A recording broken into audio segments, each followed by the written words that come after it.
asylum seekers. Can you just define those terms for me? Yes, the most important distinction is between, I believe, people who move countries because they have a bad standard of living in the place they've come from and would like to improve that standard of living, a very understandable thing to do. But I think there is a very big distinction between that and refugees or asylum seekers, that is people who are fleeing war, death, torture and more. I think these two things get mixed up a lot, and we have to be very, very careful about mixing them up because they are very different things. Now, you've sometimes described the migrant crisis, if we term it like that more generally, as an existential and a literal threat to Europe. Can you frame that? What do you mean when you say that? There are different migrant crises, of course. We're talking at the moment in the Gulf, in the Middle East, and there is a different migrant crisis that has occurred in recent years here to the one that has occurred in Europe. The migrant crisis, as it's become known in Europe, centered on 2015, when an unprecedented, in European terms, flow of people came into Europe, when in August 2015 Angela Merkel famously unilaterally announced that normal border procedures, normal asylum procedures would no longer occur or be implemented in Germany, causing a huge influx, a surge of people who were already on the North African coastline and in Turkey, a huge surge of people to then decide, well, if the door is open, then we'll take the opportunity to come in. And that's caused issues for Europe, which are still playing out. They're playing out socially, they're playing out in elections across the continent. One of the things I think we can come to some kind of agreement about now in Europe is that we've massively underestimated the number of people worldwide who would wish to come to Europe, and we've massively overestimated our ability to absorb them. Don't just open the doors, because if you open the doors, then you've got to work out the claims after people are in. And that's a very unwise way to do it, among other things, because once people are in a country, quite rightly they have rights. And if you're claiming asylum in a country and then you turn out to have no right to be there, you're very likely, in the case of Europe, to stay. And that is the overwhelming story of recent years in Europe.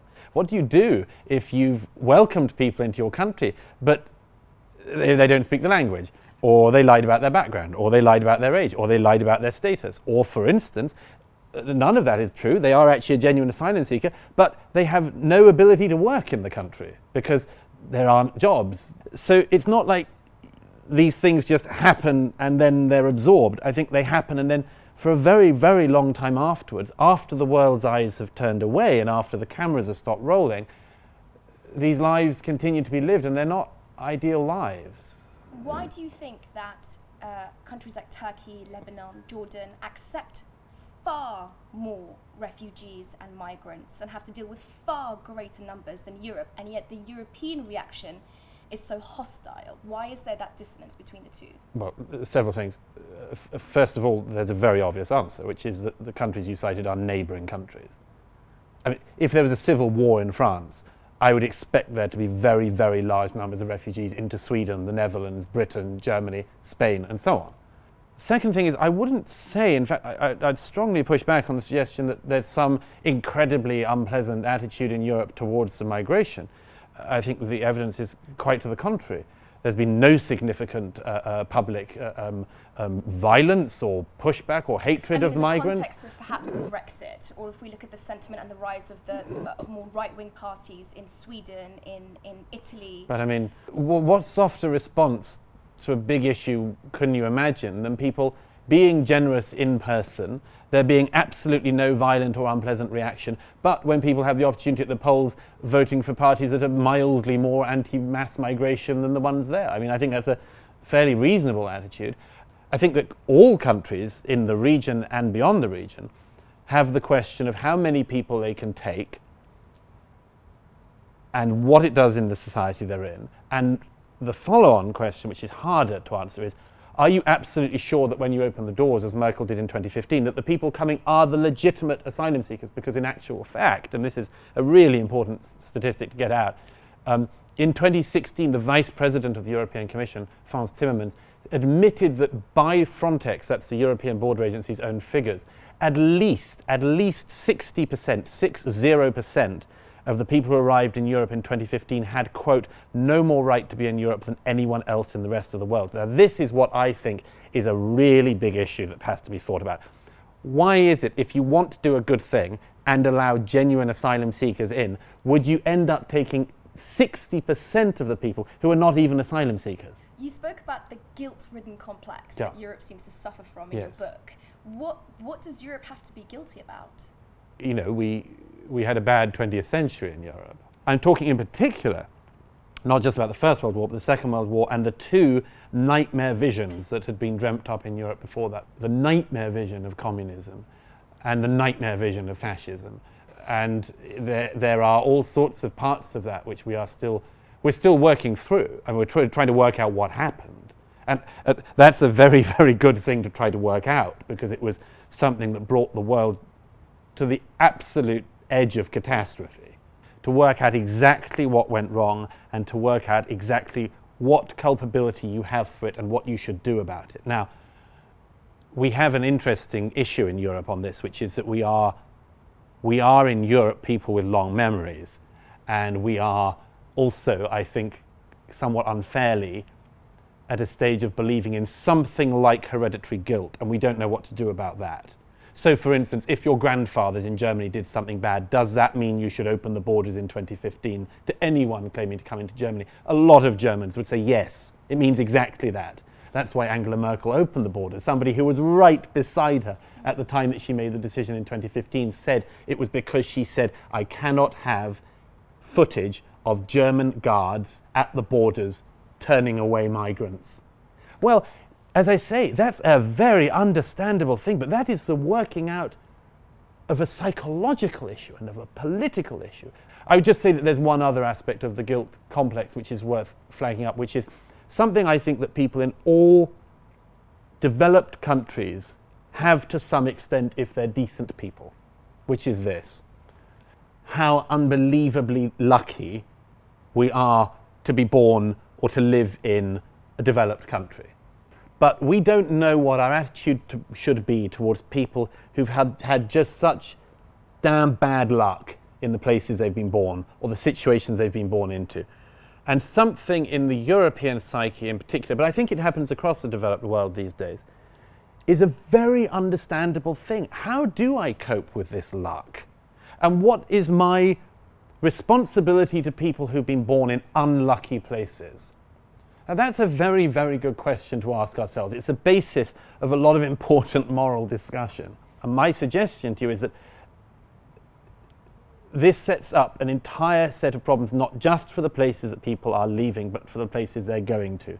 If, for instance, Europe or any country, let's say Qatar, decided to become a humanitarian superpower and allow in everyone in the world who was suffering, you would have to work out an order of scale of priorities. You would have to work out, for instance, who are the people who right now are at risk of not just bad stuff, but total annihilation. So, for instance, the Yazidis in 2014, a completely legitimate claim could have been made internationally and should have been made to say it's not just that some of these people are suffering, it's that there is an attempt to eradicate them as a people, and therefore the international community should have snapped in and done whatever it could faster to have dealt with that problem, and it didn't. Now that would have been an absolute order of priority. Why is that sort of thing not possible? I would argue, among other things, because there is not the political will, because there is not the public will. And these two things happen because nobody knows where in the salami slicing of gradations we should be. One of my arguments, which I'm making in the Doha debate, is we have to stop the melding of legitimate asylum seeking with economic migration, because not to do so means that public sympathy for absolutely legitimate asylum claims is eroding. Is it useful to separate those who are fleeing persecution, war or destruction in these silos? They have to be, because it is not useful. It's very useful, because otherwise hundreds of millions of people worldwide will have the right to move to other countries, and that is not sustainable. We really remain focused on the worst case scenario ones, because there's no doubt about it that public attitudes in every country across the world will all the stats show this. They will be welcoming to and are very sympathetic to absolutely genuine cases of people fleeing and claiming asylum. What they are increasingly less sympathetic to is the general sense that it's people fleeing from somewhere bad to somewhere better. Do you think that Europe is in the grips of being awash with refugees? A lot of the time when you've spoken about this, you've mentioned that Islam from the very beginning is a violent religion and that it's intolerant to Western ideals, and that these refugees then bring these intolerant, violent ideals to Europe. I mean, I think that's a slight caricature of my point of view. People, when they move from one place to another, inevitably bring some of the views they had before. I'm sure you wouldn't argue that if you transport large numbers of towns from, for instance, Pakistan and place them in the north of England, that everyone becomes like a Yorkshireman. We don't know which people of those who have come in will become secular and liberal and what that means, and we don't know which ones will go the other way. And I know, as I'm sure you know, people who've gone the other way. I know people who cannot cope with that, who loathe the fact that they've ended up in this society where people trample on your holy places all the time. They say things, they make jokes, they even make cartoons. They hate that, and it pushes them in another direction. Because this isn't a science, we don't know. But if I may give one, I know that we're probably overrunning, but let me give you one very, very interesting example of this. You're probably not expecting me to say this, but One Direction. No, you weren't, were you? I wasn't expecting you to say the words One Direction. I mean, obviously, my favourite band. Obviously, we all love the early work. Yeah. But One Direction, one of their members is a young man of Pakistani descent, and he's a young Muslim. Interestingly enough, a few years ago when they were in Turkey, he sent out a proclamation of faith on Twitter, which I found interesting. I mentioned this only because some weeks ago he gave an interview to a music magazine, and in the interview he just mentioned in passing, I don't think of myself as religious anymore, really. But he did it and there was no backlash.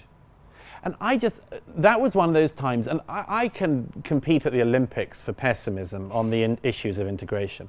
But sometimes something happens, and even I think, if that kind of freedom caught on, this could work.